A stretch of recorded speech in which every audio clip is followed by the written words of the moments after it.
So, you want to join the Navy. If you're getting ready to take the Armed Services Vocational Aptitude Battery, or ASVAB, and need to understand how it's scored and what it means for your career, you're in the right place. There are actually a few different scores for this one test, so stick with me and I'll explain it all. Welcome to the U.S. Military Test Prep channel by Study.com. My name is Corey, I'm a Seaburn Specialist in the U.S. Army Reserve and an ASVAB test prep expert. In today's video, I'm going to cover everything you need to know about understanding your scores on the ASVAB if you're looking to enlist in the United States Navy. I'll also explain how those numbers translate into your Navy rating, or in similar terms, your job. Let's get started by breaking down the scoring system and how you can find the best rating for you.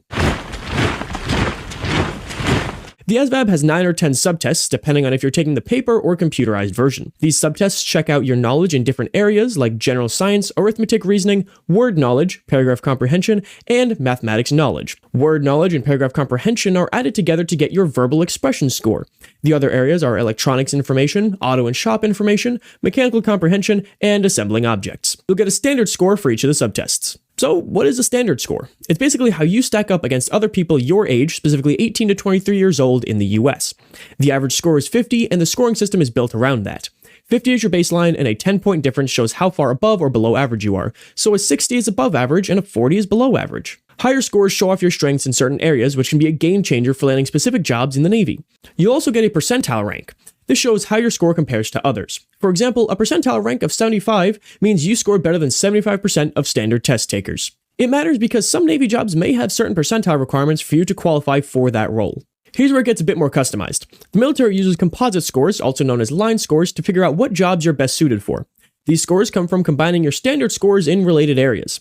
Each branch of the military does have its own way of calculating these because different roles require different skills. The Navy will add together your standard scores in different combinations for different ratings. If the sum of your scores is equal to or greater than the minimum required score, you may be eligible for the job. For example, if you want to be a construction mechanic, you'll need your combined scores from the arithmetic reasoning, mechanical comprehension, and auto and shop information subtests to be at least 162. A role as an electrician's mate requires you to have a combined score of at least 210 from your verbal expression, arithmetic reasoning, mathematics knowledge, and mechanical comprehension subtests.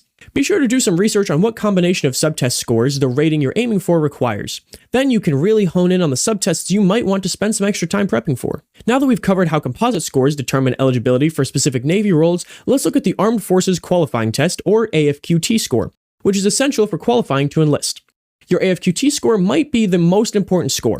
It decides whether you can enlist at all. Each branch sets its own minimum score, so you have to clear that bar to move forward. The AFQT comes from a combination of your scores on 4 key subtests. These subtests include arithmetic reasoning, which has basic math word problems, and mathematics knowledge, which includes a variety of math concepts. The other 2 subtests are word knowledge, which tests vocabulary and word meanings, and paragraph comprehension, which measures how well you can understand written materials. Your AFQT score is a percentile ranking, meaning if you score a 60, you did better than 60% of standard test takers. But each military branch has its own standards. The Navy's minimum AFQT score is a 35. Let's take a closer look at the minimum AFQT score you need if you want to enlist in the Navy. You'll need a high school diploma or a GED to qualify for any branch of the military except the Navy.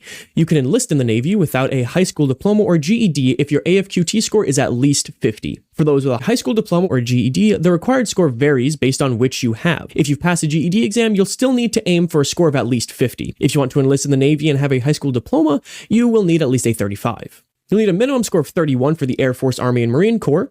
The Coast Guard requires a 36, which is the highest required AFQT score.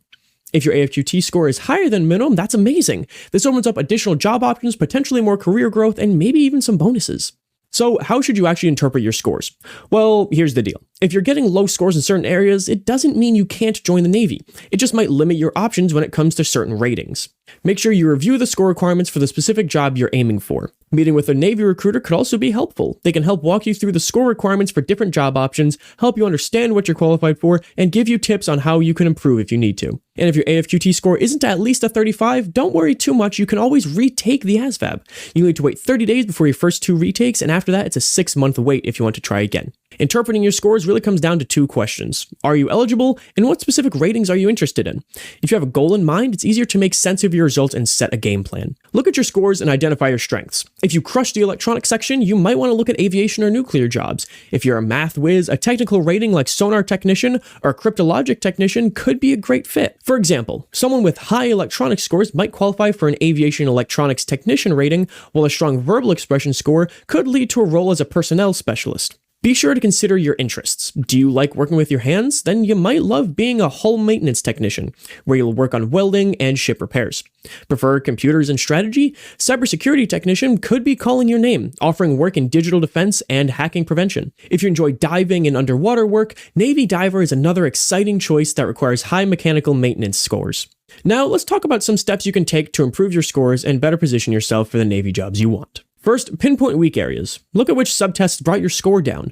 Next, study smarter. Spend more time on the sections you struggled with, especially the ones involved in computing the minimum score for the job you're aiming for. Using good study resources can make a big difference. Study.com's ASVAB test prep resources can help with personalized plans and practice tests to get you on track. In fact, 92% of users passed the ASVAB after prepping with Study.com. Taking a practice test can zero in on what you know and what you don't. Watch lessons to review material you are less confident in, and if you feel like you know a topic well, do some practice problems and quiz yourself. If you notice you're missing a lot, you can go back and review a lesson to make sure you know the material. A solid prep plan can always help boost your score. If you're prepping for the ASVAB, consider using Study.com's ASVAB study guide and test prep resources and zero in on what you need to study. And remember, even if you don't get the score for the role you wanted, there might be other Navy jobs that would be a good fit for you. The goal is to maximize your strengths. And that's the rundown on ASVAB scores for the Navy and what they mean for your career. Whether you're just starting to study or already have some scores to interpret, understanding what these numbers mean can help you begin your military career with confidence and find the best rating for you. If this video helped you out, give it a thumbs up, drop a comment with any questions or topics you want us to cover, and don't forget to subscribe for more US military test prep content. Stand by, stay frosty. I'll see you in the next one.